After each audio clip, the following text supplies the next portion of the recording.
Deuce and Mo, Deuce and Mo. They tell you what they know. Do it for Deuce and Mo, Deuce and Mo.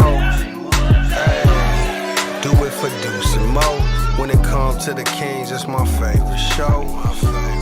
Do it for Deuce and Mo, Deuce and Mo. Hey. Do it for Deuce and Mo. When it comes to the Kings, big hopes and dreams as we cover our kings. Never cover the kingdom, but we loving our kings. And we covered your prayers as we doing our thing. Big Deuce with the par, Lil Mo on the screen. Solo or together, still do it for team. Never switch up for $1 or revenue stream. So we always got each other, balance out the beam. Deuce and Mo, and that's the end of the theme song. Do it for Deuce and Mo. We are live! Do it for Deuce and Mo. When it comes to the Kings, that's my favorite show. Morgan Reagan, did the Kings do what they were supposed to do tonight? Yes. They clapped that ass in Toronto. How we doing? What up, Deuce? Oh. Hey, Morgan. Hi. Man. I'm rooting for y'all. Nice little stress-free game. How we doing? Okay. Deuce Mason in Sacramento, Morgan Reagan in San Francisco at the NBC Sports Studios. But we were both having our eyes glued to the screen tonight as we saw the Kings play defense yet again. I know. There's probably going to be comments. It's a bad team, Deuce. No. I've seen a bad team in the Pistons come to town and beat Sacramento. I've seen a bad Hornets team come to Sacramento and win. I've seen the Kings go to Portland and lose a game to a shorthanded Blazers team. So when I see the Kings get their biggest lead of the season, 38, when I see them play hard, Keegan Murray diving on the ball for a loose ball when they're up 31 in the game, yes, I am going to celebrate that fact. The Kings get win number 40 on the season, a season best 12 games above 500, you son of a bitch. Hi, Mel. Who's the son of the bitch? That's just everybody, you know. I think I just said son of the bitch. Anyway. Man.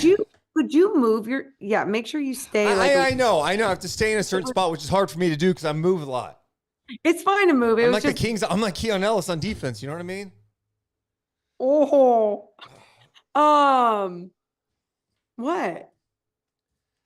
Keon Ellis, by the way. I mean, come on again.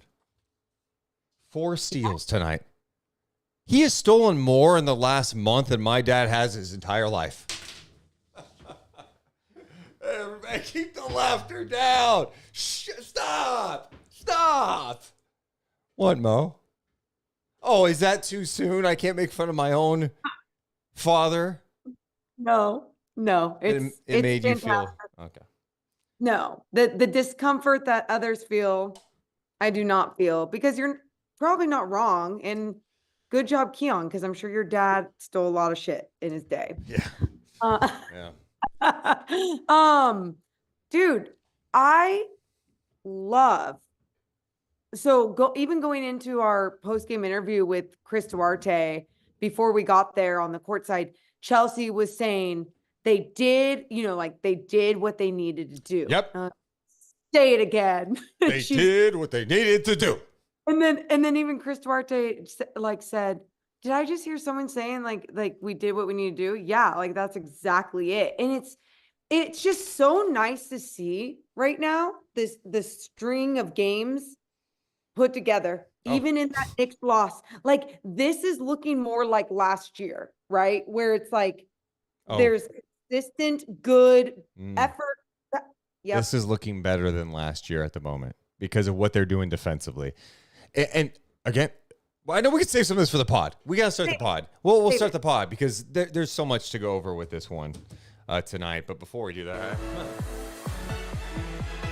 I don't care. This is a fog night. Someone in our chat, by the way, said in Discord, hey, this is not a fog machine night. Oh, it's not? It is because the Kings in the month of March are playing their best basketball. They're playing defense. Woo! Woo! The Kings went north of the border and clapped that ass. Woo! Are you kidding me? They are 5th in defensive rating in the month of March. They're 3rd in net rating. And Keon Ellis is an absolute dog. Ew. Like literally, ew. Oh, it feels so good. Ew. What's ew? Your dog barking. That was so gross, dude. That was so cringe. I just need to know why, of all the things I do, a fog machine, I'm yelling, I'm screaming. The one thing that bugs you is me just doing dog. Like, why does that get you? The people love it. Roll the tape back, look at your face, and you'll regret it too. No, I won't. No, I won't. And that's when you play like a dog, you don't care what you look like. You don't care about getting down and dirty. You just want to get after it and lock down your opponent like Keon Ellis. Like all of it. It's still so, it gives me like the actual ick. Okay. It's a. You say ick. You're not like me. You're not Gen Z. You don't have the Riz. You don't even know what that means. So don't try to use those terms. charisma, you dumb bitch. How's the chat going tonight? Appreciate you guys being here on a Wednesday night. Shout out to Benny. Shout out to Hey Ho Studios. Omar. Hey Ho Studios says, love the dog. Someone else saying Morgan spot on. Come on, Melissa. Have my back for once, you son of a gun. Charisma, you Sato, Tyler, appreciate you. Kevo, Kimmy, Mark, Tony, thanks so much for being here. I should drop this in Discord too, and then we can start the podcast, huh? Oh, yeah. Deuce and Mo, we're coming down in 3 and 2 and 1. Hit my music! Deuce and Mo. Deuce and Mo. Deuce and Mo. They tell you what they know. Deuce and Mo. Deuce and Mo. Deuce and Mo. The podcast that you know. Welcome into the Deuce and Mo podcast, recording this on a Wednesday night after the Kings start a 3-game road trip in Toronto against a Raptors team that had been struggling. Losers of 7 in a row. How would the Kings handle a short-handed Raptors squad? Well, Morgan, come on. They clap that ass. They clap that ass. The Kings have a whole bunch of season highs tonight that we're going to go over.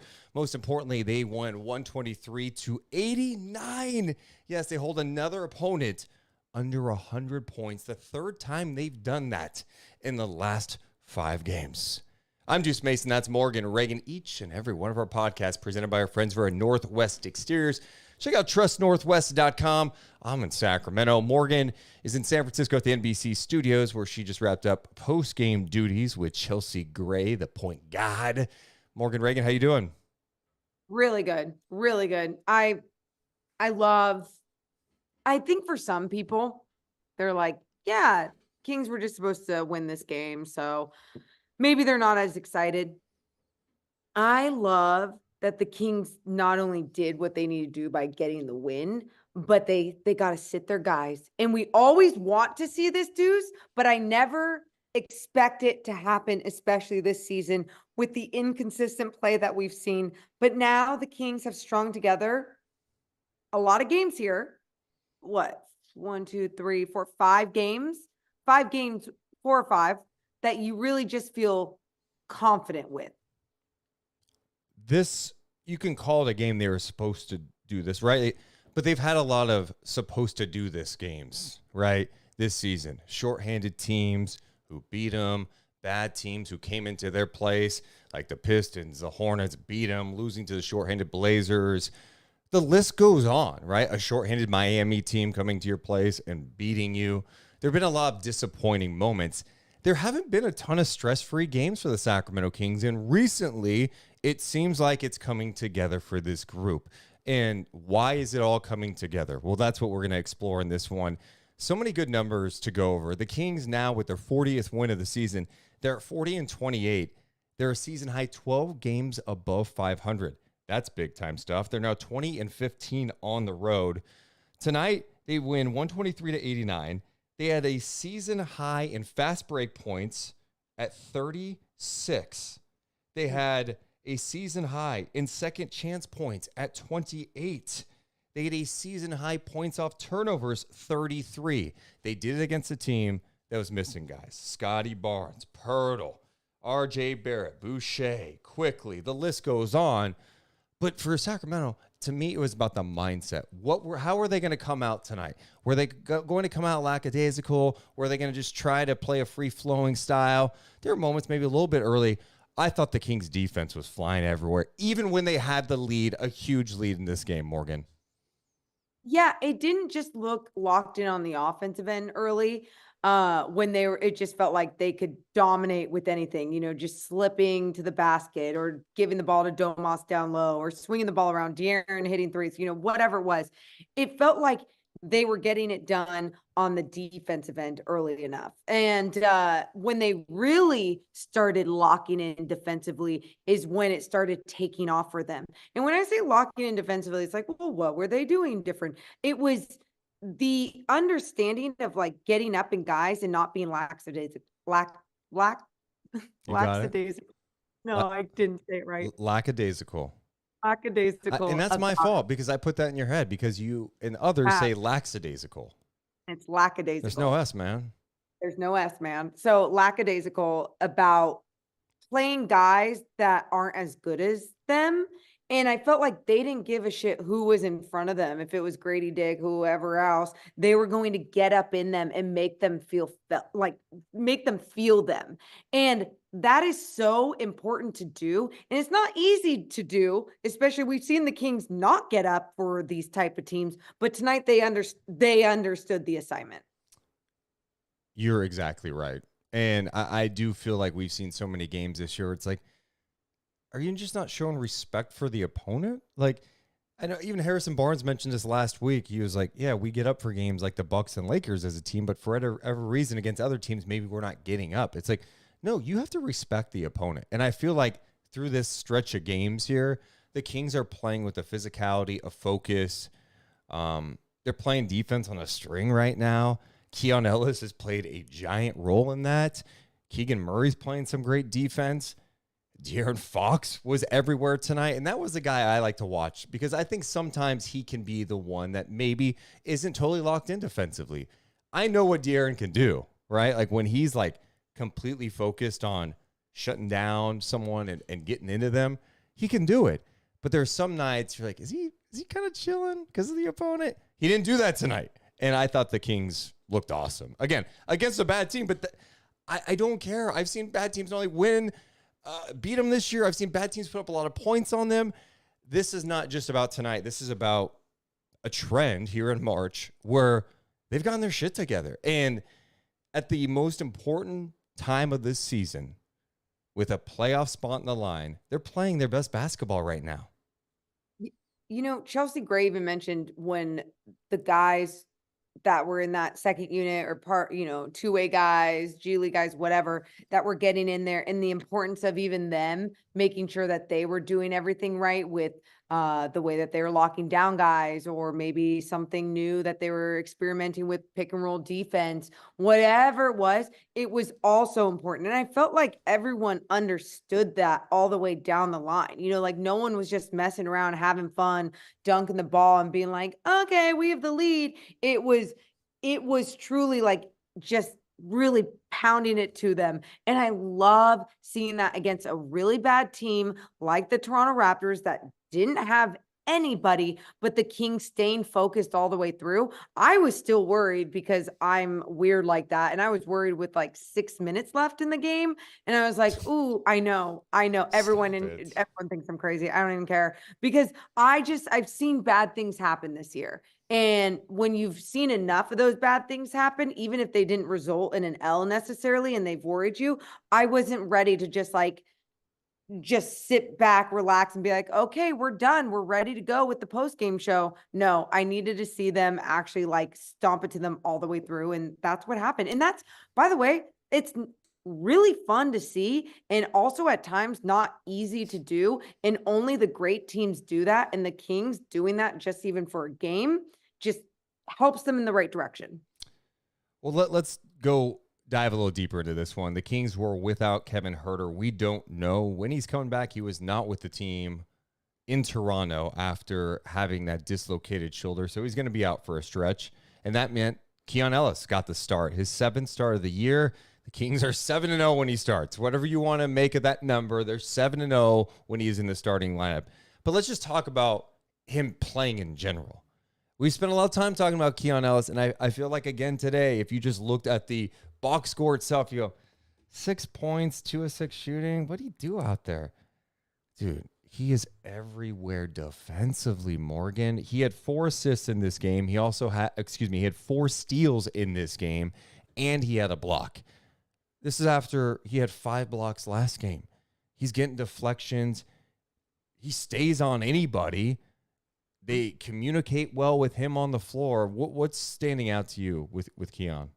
I think the funnest part about this is if anyone that wasn't watching the Kings that maybe heard like, oh, this Keon Ellis guy is, supposedly doing stuff, and they went and looked at his box score, they might be like, oh, really? Why is everyone getting so excited?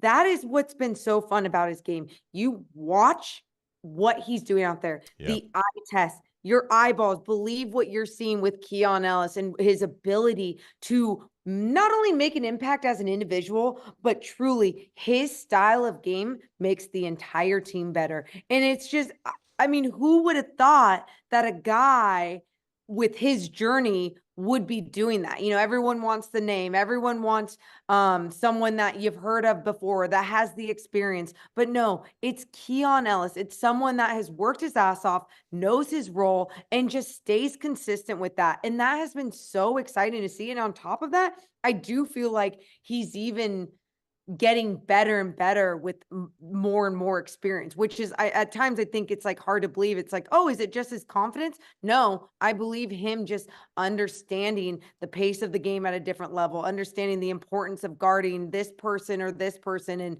what he needs to do in the team defense. It's I love what we're seeing from him. And it's clear the starting lineup, when you add another defender into it, looks pretty good.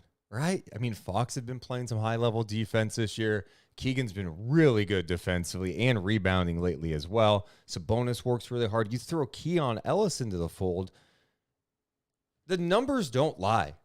The updated numbers now in the month of March, the Kings are 7-3. Keon Ellis did not play in the Chicago game. That was the one where like, why didn't he play? But since then, he's been playing. In the month of March, the Kings are 7th in offense. They are now 5th in defense in the month of March, and they're 3rd in net rating. Shout out to my guy, Professor Oak, on Twitter, who also had their numbers post-All-Star break. Post-All-Star break, if you expand it out, they're 7th in offense, 13th in defensive rating, and then 6th in net rating. When you are playing this type of basketball, the Kings are trending in a way like they're playing like one of the best teams in the NBA right now. And I think what's impressive lately is it hasn't been because they're knocking down 23s in a game. The Kings scored 123 points tonight because, one, the Raptors aren't very good for sure, but they were causing turnovers and they were getting out and pushing and making things happen. Their defense led to good offense tonight. And that's been kind of a trend. The Kings haven't been raining it down from three consistently lately, but they're still finding ways to win. And it's because of the defense. And what do you know? It's really since Keon Ellis has been playing some more minutes for Sacramento. Yeah. Putting all those together, it makes sense. It's like, even when you look at some of these, like you look at the 7-0 when Keon Ellis is starting for the Sacramento. Sometimes I go, how much do I want to actually put into that? Well, I mean, at first, even when it was 5-0, when Keon Ellis is starting, I was like, different situations, opportunities, whatever happened, it looked great. Now you really got to put a little bit more into it, as you're exactly what you're saying with the Kings defense and the impact that his minutes has not only put with the Kings defense, but I think setting that tone at the start of the game with him being in that starting unit has also made a huge difference with not only how teams feel the pressure when they are facing the Sacramento Kings with Keon Ellis in that starting lineup, but also how the Kings vibe off of having that one extra piece that is a good defender in that starting unit. So it's a lot more fun to watch this Kings team when they are understanding how to play defense together, and especially when they're getting it done against bad teams like the Toronto Raptors. And it's not just, oh, we're knocking down our threes because they're kind of this or that or whatever on the defensive end. No, the Kings are getting it done on the defensive end. Like you just said, the numbers show it. And again, believe your eyeballs. Yeah, last 10 games. And now they have to do it consistently. They have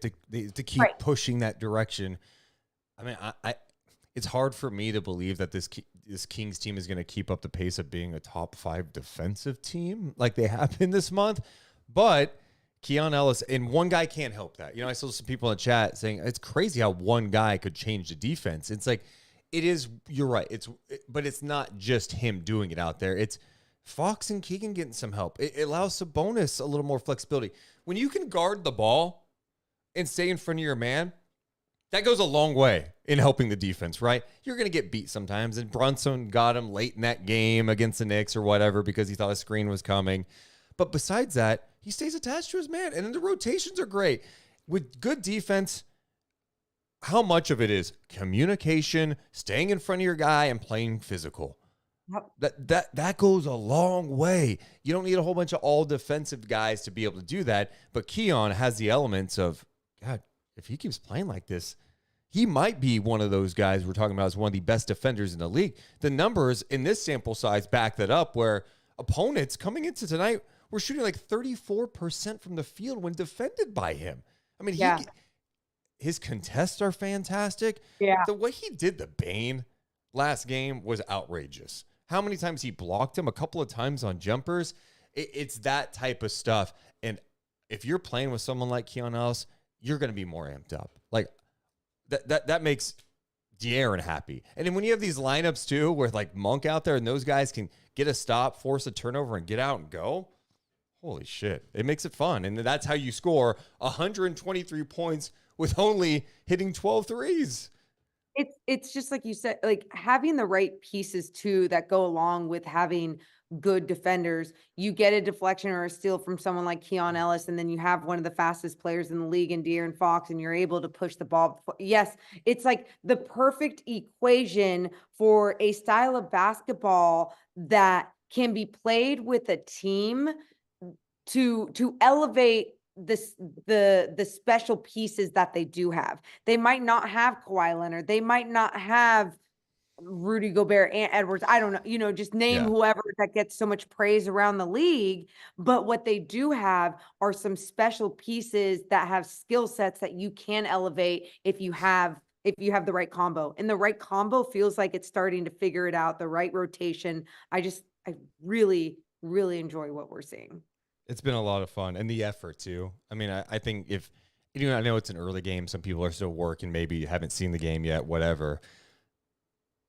When I'm seeing them play with the same physicality, up 25, then up 30, and flying around defensively, I'm like, okay, they're buying into this. Yes. They're having fun doing it. Like Alex Len in the fourth quarter was trying to dive on the ball for a loose ball. Keegan Murray, the Kings were up 31 points, and Keegan Murray ends up diving on the floor trying to grab a loose ball.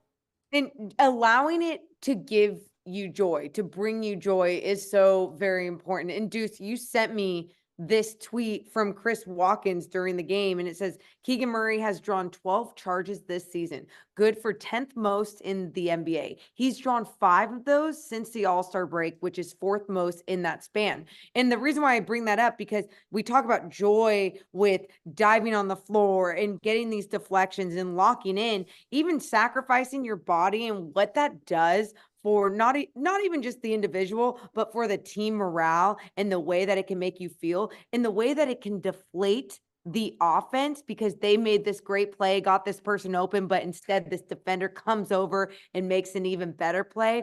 Keegan Murray doing those things, I'm telling you, it's all contagious because of someone like Keon Ellis. It's just wild that we're having this conversation right now. And hey, being shorthanded. I mean, this is a Kings team that was relatively healthy last year in terms of games missed. We know Sabonis was, playing injured all last year and guys were nicked up, but like you've got Lyles out right now, right? You've got Herter out. Sasha's been out. Other guys are having to step up. Like Keon Ellis has stepped up probably more than anyone could have imagined. Even if you thought like our buddy Sac Film Room, who has been on him from the jump, like he loved him before the draft. Of course he did, because that guy is like, he's in the film room, Margaret, right? He's in the film.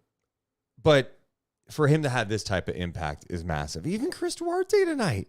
There was a time in this season, I'll be honest, I was like, I don't know, man. I'm not sure he's an NBA guy right now. He looked lost. Yes, because he didn't have any control of his body at times, it felt like. Yeah, and he was missing everything. And now you could tell, like, as the season's gone on, he's getting more comfortable. His minutes are kind of up and down, but like tonight, he comes in right away. He's making plays. He had a couple of offensive rebounds, finished with 5 rebounds. He had 14 points, knocking down his 3 consistently.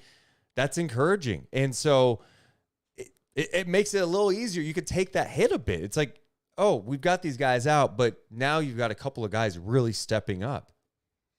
Yeah, I think that, and I'm so curious, like even for someone like Chris Duarte, who has been showing these signs on more of a consistent level. I'm like, what is said to him or what is taught at practice for him to be able to change that midseason? Because it's it's not easy to just adjust your game in the middle of a season toward the end of a season, but I feel like whatever approach that this coaching staff may have, it's working because not only have you seen it from Malik Monk last year to this year in the leap that he's taken, but then you see it with some of these other role pieces like Chris Duarte and the understanding of playing discipline and under control with his body and even with this game on the offensive end. Like, I'm sure it takes a lot from that individual, but I feel like there's a lot of teaching that goes on as well. Yeah, and he's embraced that. And you could tell he has slowed down his game. Maybe he's not thinking as much. You know, you can overthink out there. It happens. And maybe you're trying to rush shots. You're getting some limited minutes. You're like, I gotta hit a shot to stay on the floor. It's like, no, you just need to make the right place and let the game come to you. And it's going to be fine. And you could tell he's getting more comfortable. So it's good to see with guys out, some others are stepping up. Speaking of Keon Ellis, let's hear what Mike Brown had to say about what Keon Ellis has been doing defensively since being in this rotation.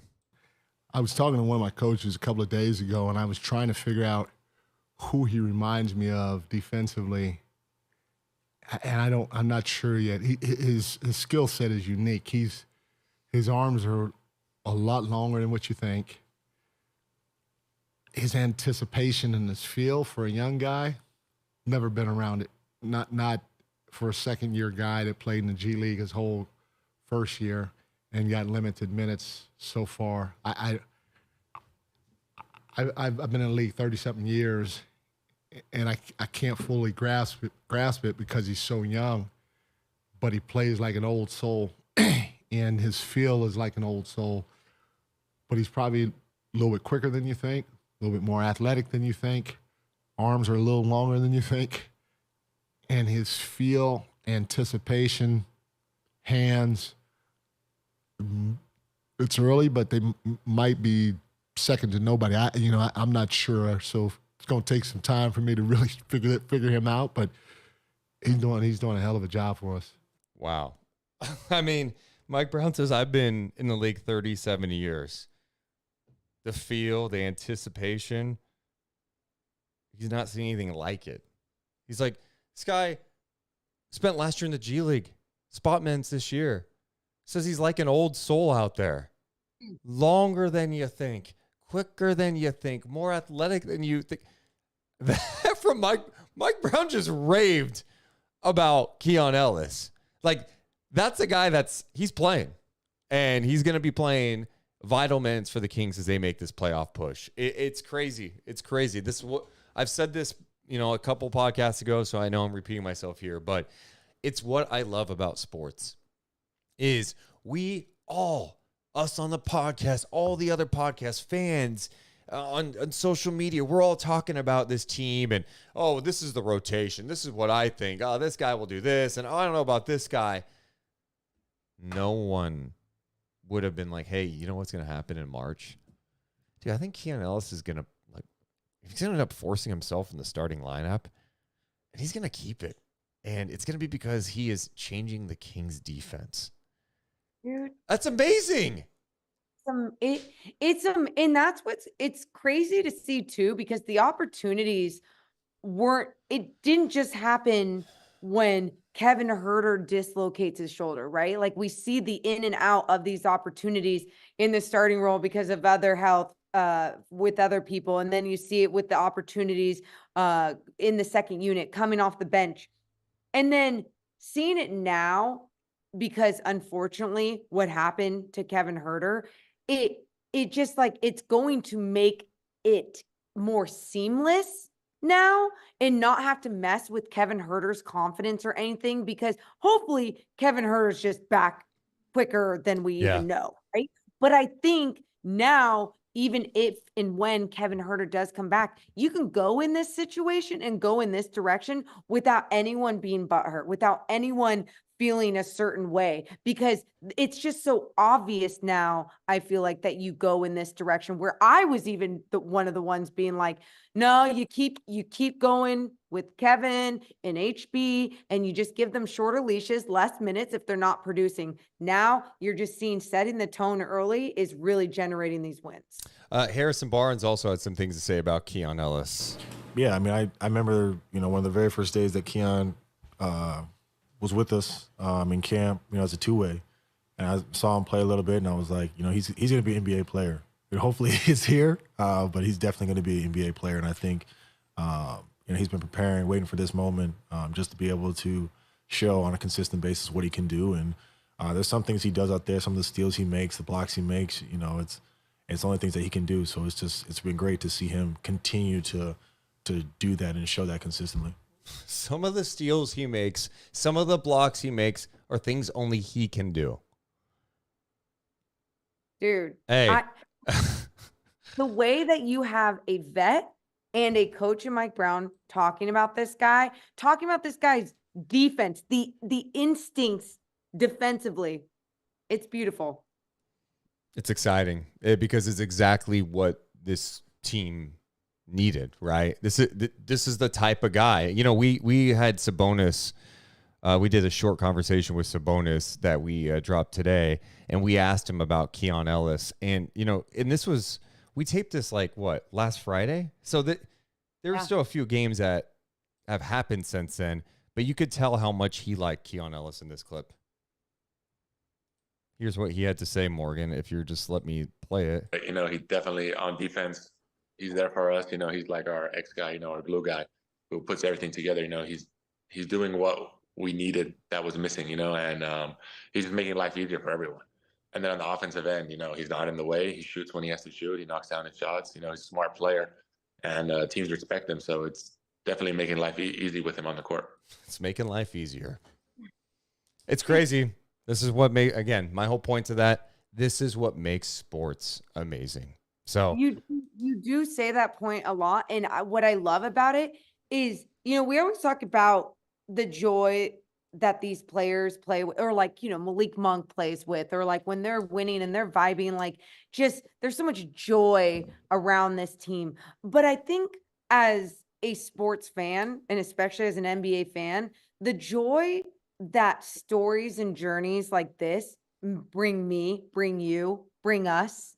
It's and especially when it's a team that you root for, and it's not just you're talking about this other guy that's been doing well on this other team. It's no, a team that you root for, you cover. And especially for me and you, Deuce, I really love that we got to see so much of his development in the G, and to see the leap that it has truly taken is absolutely on another level, incredible, magical. And I'm so happy for him, but I'm really happy for this team and where they can go with him. Yeah, they hold the Raptors to 89 points. Third time in 5 games they've held a team under 100 points. Please. Crazy to say when we're talking about the Kings. They've not done that a lot over the years. Morgan, the next guy we should talk about is the guy that we just heard from, Domantas Sabonis. Another triple-double for him. He had 13 points, 17 assists, 13 points, 17 rebounds, 10 assists. He also had a block. He did it in 27 minutes on 4 of 7 shooting. It was his 24th triple-double of the year, his 51st consecutive double-double, his 64th double-double of the season. Yes, 64 double-doubles this year in 68 games. StatMuse had this one. He has 64 double-doubles and 24 triple-doubles. He's the only player to reach that in the last 50 years. Deuce, I gotta ask. So Mark Stein, NBA correspondent, joined our show in the pregame, and I asked him about Domas Sabonis. I was like, "Is it about time that we're gonna see more national love for Domas?" And he even said, "I don't think so." And he goes, "I'm a huge fan of Domas, but you look at the other names, you look at the other people," and I didn't get a follow up because we only have so much time. But even I was going to ask, but why? And even before I got to say that. He even said, I don't actually understand it. I don't even know why. And that's where I mean, I'm in San Francisco right now, and I'm in like Warrior territory. You have been here before when Chris Mullen and Bonte and whoever else is talking about Domas, and there's just like no love for this guy. This was before the All-Star break. And I was like, I'm glad you mentioned that because Chris Mullen at one point compared him to David Lee and then Troy Murphy. But go ahead. And I'm like, you guys, and it's okay that you don't watch Sacramento Kings all the time. You have another job. Like, I get it, but like, don't say things that you don't know. Like, if you're not watching and you don't know, like, you're gonna sound stupid. You don't want to do this. And for anyone that has any shit to talk on Domas Sabonis, when not only his game, he's been putting up these individual numbers, but it's translating into playoff territory for this team in a very heavy and difficult Western Conference. What else do you need the man to do? Yeah, I was talking to Jason Ross about that today too, just about like, why is it that it just seems like, and it's not just the media thing, because I pushed back on that a little bit. The guy made the All-NBA team last year. Okay, so he got recognition. He'll make it this year. It'd be shocking if he didn't. You know, we always go back to the All-Star thing because the coaches vote on the reserve. So like the coaches decided not to, and you know, they're shaped by the media. They're not always locked in. I don't know how many of the actual coaches vote for. It could be some PR guy doing it for them or some, you know, player development guy. I don't know. I don't understand why Sabonis would not be appealing for people to watch. He passes. He's tough. He rebounds. What more do you want? And then he wins. I think the biggest check mark in his favor is this, Morgan. Yeah. He's doing these numbers. It's consistent. It's almost every single night. He's facing double and triple teams every night. He gets hit in the face 8,000 times a game. Sure. He just plays. And he has taken a franchise that has been a perennial loser. Before he got here, this city saw 8 winning seasons. They saw 10 playoff appearances. Now he's here, and all of a sudden, this is his second full season. They're on their way to another winning season. And so that has to be acknowledged. He has given this team a level of professionalism. He brings work ethic to the table. Like, I don't understand why someone wouldn't like him. I could see why like playing against him would be annoying. He's physical. I could see that. But in terms of his actual game, I don't know why people shit on him. Because Deuce, even when he was in Indiana, and I'll never forget when the Kings played the Pacers in India and watching Domas, I will never, and he dominated, but I remember just being like, that is fun to me. Like, that was fun to watch. It wasn't fun watching him dominate the Kings at the time, but it was his style of play was fun. And think about now, it's triple what it was years ago. It's that much better. It's even more fun. I just don't understand how that game is not respected, all the things, whatever. I mean, I know you can't worry about that. I think just from like this, as a basketball fan, I'm more just confused. Yes. Because he's not that's the other thing too. He's not a piece of shit person. It's not like he has like a bad attitude and is like I was going to say stomping on people, but I'm not even, I'm not even relating that, but I'm just saying, like, he's not like punching people. Oh God. Okay. He's not elbowing people in the throat every second or something. There we go. Something someone hasn't done. Someone in the chat was mentioning this too, and it's so true. Or is it something battle rap? He's first in rebounds and assists in the NBA since January 1st. We mentioned that last podcast. That number is like jaw dropping to me. So he continued it tonight, and you know he's 2 away from matching Kevin Love's double-double streak.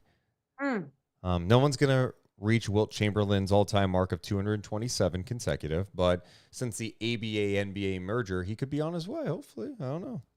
Yeah. It's one of those things that like now you have to go try to get it right. I would say sure. The funny thing about it, though, is like he gets the rebounds. He had the rebounds at the half tonight. You know, it's the rebounds come easy, it seems. Dude, think about that one game where he Mike Brown was pulling everyone out, and then he ended up putting Domas back in, and then he got like that one more rebound to get that 41st consecutive Yeah. double, something it was.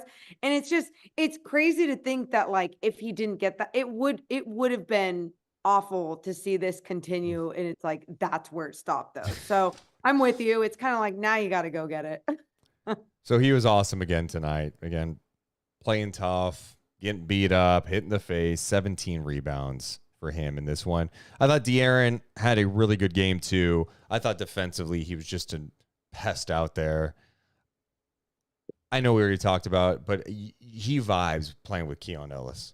You could feel it, especially on the defensive side of the ball. And then he's knocking down some threes, so that was good to see. He was 3 of 7 from downtown. He's 8 of 15 overall, finished with 20 points in 28 minutes of action. So I thought Fox played well. Harrison Barnes, guys, been hitting threes consistently, and now he gets so many open looks from the corner. Tonight he finished with 16 points, 6 of 9 shooting, 3 of 5 from downtown. Love it. Love it. I felt like the contributions from everyone, they were good. You're going up against a bad team, but it didn't feel like they were good just because they were going up against a bad team. It felt like the confidence within, let's even say De'Aaron Fox, one of his first threes. I remember it was just so smooth. It looked so good. Just the ball swung. He got it. Harrison Barnes, his threes as of late have looked the same in each of these games. So it's just been nice to see that offensive production from him. But then again, you just look down the line at the steals, De'Aaron Fox with adding 2 more to that starting unit. It's like you said, the way he connects with Keon, the way he's feeling it. I know you didn't mention Keegan yet. I was going to get to him. Okay. Because I was going to, the first thing I wanted to say about him, screw the 10 points, the 8 rebounds. I love that we're seeing that on a more consistent basis. Yeah, his rebounding this month has been really strong. He also had 8 rebounds, 2 blocks. He was 0 for 5 from 3. I can't explain it. You know, I felt bad for him. He got a grenade late shot clock, launched it, and it was right after the buzzer, and the shot went in. I'm like, God, can the guy can a 3 just drop for him right now? What I did like about tonight is he stayed aggressive. He was like, no, I don't care if keep shooting. I've seen you knock down a shit ton in a game. I saw you make 200 threes last season as a rookie. It's going to drop. And even if you are a person that goes, yeah, I just don't think he's going to be a 40% 3-point shooter. Fine. I don't think he's a 35% 3-point shooter. So I don't think he's as bad as he's been shooting recently. I think the encouraging aspect with him this year, for the most part, it hasn't impacted him. We were talking about that Knicks game where he didn't play down the stretch. Why? Because he did let it impact him. He was passing up shots. I don't know if it was the Knicks physicality, whatever it was, but he's playing his ass off defensively. He's in there fighting for rebounds, diving on the floor for a loose ball. He has that nice floater. He's still trying to find ways to score in the mid-range. So as long as he remains aggressive, I'm good with it.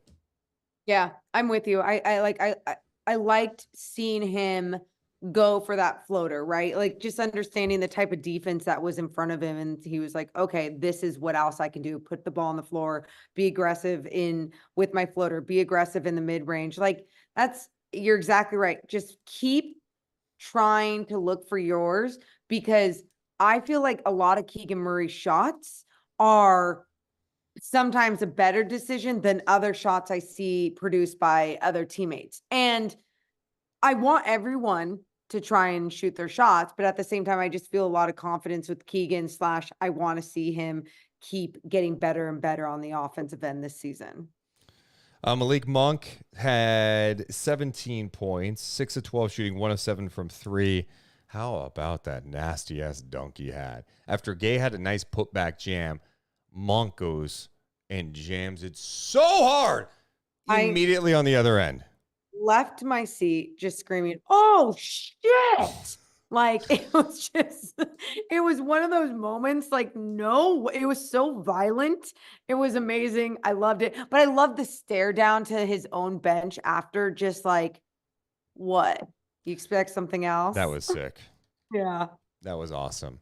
The other good news tonight, only one player played 30 minutes, and it was Keegan Murray.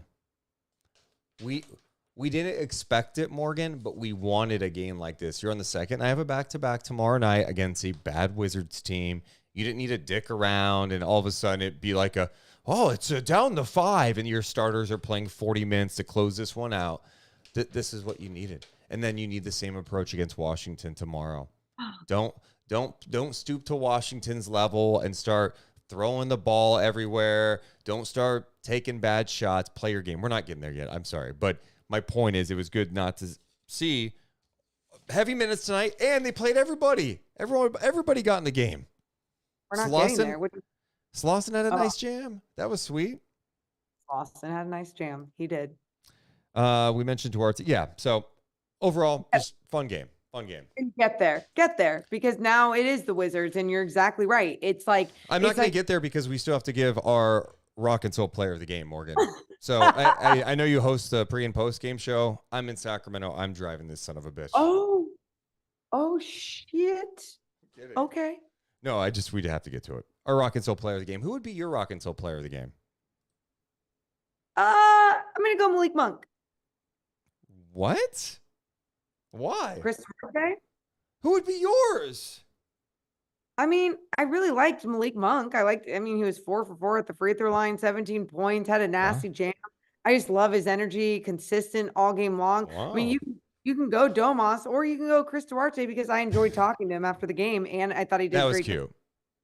At the very end, Chris Duarte was like asking Morgan and Chelsea to grade his English. And I'm like, dude, we are idiots. We know one language. Chris Duarte is speaking English on television. Morgan, imagine if you had to do a TV interview and they're like, hey, you got to do it in Spanish. Or even like, what? I mean, I took Japanese and I would not be able to go anywhere. That's what's crazy. With a conversation in Japanese. And the fact that he's able to not only hear our question, answer our question, and answer it in English. And his English is fantastic. And it's come such a long way too, by the way. It's like, you have nothing to worry about. Like, you're doing great. Yeah. The options I had on YouTube were who is a player of the game? Is it Sabonis, Keon Ellis, De'Aaron Fox, or Malik Monk? The people say Domantas Sabonis. Oh, okay. 51%. Let's see who the Rockets' player of the game is. Hey! Domantas Sabonis. Yes, 51st straight double-double. His 24th triple-double of the season, leading the NBA. He had 13 points, 17 rebounds, 10 assists on just 7 shots. And most importantly, a Kings win. Go to Rock and Soul Diner, just 6 blocks from Golden One Center. Breakfast for dinner. Yum. That sounds so good right now. Like, literally. Oh, and by the way, too, you guys, you can go to Rock and Soul and watch Kings games there, especially since they're on the road. Go there, watch it, and you can get 25% off appetizers and 25% off drinks while you're watching the game. Amazing. We're also presented tonight by our friends over at Northwest Exteriors. You need windows. There's one place to go, Northwest Exteriors, Morgan. Northwest Exteriors has become a family affair where my sister has now used Northwest Exteriors as well. Loved them, enjoyed them. It was such an easy process, getting the quote, getting everything installed. So if you're looking for an easy situation and your house probably needs an upgrade, I shouldn't say probably, but let's just say there's something and you can't figure it out. It's probably your windows. So make sure you go get a free quote today. Because they are simply the best. Trust Northwest. I nailed that one, Morgan. I couldn't really hear it, but I believe you. She couldn't hear it. You hear that, guys? She couldn't hear it. Sorry. Unbelievable, dude. Oh. What would be your Shreve Jewelers moment of the night? Malik Monk dunk, duh. Yeah, 100% that's duh. it. The Monk dunk and stare down. Although, one of my other sneaky favorite plays of the game, Chris Duarte look up the floor and sees Alex Len. He just crossed the midcourt line. Alex Len catches it and takes it all the way looking like Giannis. It was kind of fun. I just didn't expect him. Like, oh, he's passing to Alex Len. Oh, Alex Len is going strong to the basket. So that was sweet. 2 Sharif Jewelers moments of the game. Yes. Also, we should give a shout out to Morgan's mom. She also helps out with the podcast. You could get her books. Go to her website, trreagan.com. Morgan, tell the people why they should check out your mom's books. Well, one, they're scarier than hell. Two, they're so fun and you connect with all the characters. Like I've never it's so funny. I've just never enjoyed reading books more than some TR Reagan books. And I know it's people are like, well, yeah, it's your mom, but it's like, you'd think that that would make it weirder. I love reading her books. You can go check out her books at trreagan.com or amazon.com. And one more fun fact, Deuce, Sharif Jewelers, since, it's all family there. And I was telling them about, my mom, and my mom has also been to Sharif Jewelers a few times now with so many different things, fixing rings and buying jewelry and stuff. And she was like, oh yeah, I write books. So now I dropped off a whole bunch of TR Reagan books at Sharif Jewelers. So they're all there now. And so everything's just colliding. I think the biggest thing that I like to say about this story with your mom too is her journey. She got turned down for years and years and years. All the publishers like, no, we're not publishing your shit. And then she self-published and turned into New York Times bestselling author, top of the Amazon chart. So if you like thrillers, check them out today. It's a quick turnaround, Morgan, for the Sacramento Kings. They head to Washington, D.C. to take on a Wizards team that has 2 wins since January 31st. 2 wins since January 31st on the season. They are 11-58. That is the worst record in the NBA. That is worse than the Pistons right now. The Wizards have lost 5 in a row. They're banged up, but Kuzma should be playing. What do you need to see tomorrow from Sacramento? I need to see the Kings come out like they did today. And isn't that hard to do? Like, how do you mirror that? Especially you're on the road, you're flying from Canada to Washington, which look, it's 90 minutes, right? Like, it's not Is that what it is? Yeah, I think we looked it up and it was just, it's got to go through customs though. Got to go through customs, all those things as well. But I go, even if you're a little tired like that physically because of travel or whatever, you have to get it done. Where you are in the Western Conference standings, these are the games you just never want to regret. Like, Deuce, this time of year, everything is tiring. We're not even playing basketball and it's tiring for us at times, right? Like, it's just everything feels condensed. The games, the time of year, it's toward the end of the season. There's been so much going on, all these things, but you got to fight through because you don't want to look back in the offseason and go, wow, I wish I just figured out one more way to not be tired that day, or to get one extra steal, or to dive after that ball that I'm going to regret forever. Like, just get it done. I want it to look like tonight, Morgan. I do. Yeah. I'm not saying you need to win by 30, but I'm saying the focus, how they play defensively. Don't fall into the trap. Don't take bad shots. Don't walk in going, we're playing the worst team in the NBA right now. It doesn't matter who's on that team. Yeah. It could be prime Gilbert Arenas, Caron Butler. Name some old school Washington Wizards. John Wall, Bradley Beal.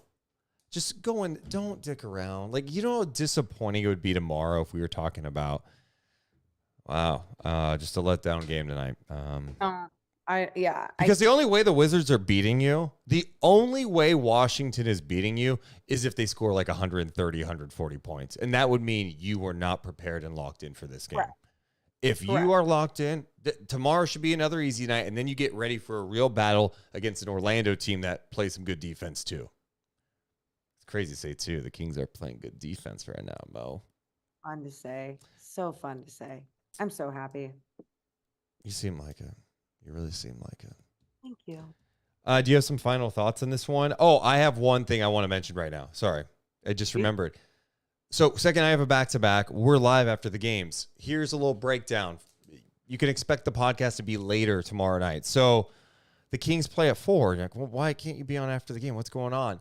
I am going to Stockton to call a Stockton Kings game against the Santa Cruz Warriors at 7:00. And then I'm going to drive back to Sacramento and we'll do the podcast together at the studio. So we're probably going to be live around 10:15 for like a late night chat. I know it's hours after the game. That's annoying. I don't like it either, but I've got 2 games to do tomorrow. I got to, watch Kings Wizards and then go to Stockton for Stockton against Santa Cruz. We have some crowd that enjoy a later, like, end their night kind of on basketball talk. And then we have other crowd where they're like, great, I loved having this earlier show. So you get a little combination these next 2 days. And either way, it's going to be fun. All right. Well, give me a final thought then. Final thought, enjoyed seeing domination happen tonight. And I really hope that they can somehow mirror what they did tonight and just have a really strong 3-game road trip. We appreciate you guys so much for hanging out with us tonight. We'll be back again live tomorrow night. We love you guys, but we gots to go. You all have a wonderful rest of your night. See ya. Deuce and Mo, Deuce and Mo, Deuce and Mo. They tell you what they know. Deuce and Mo, Deuce and Mo, Deuce and Mo. The podcast that you know.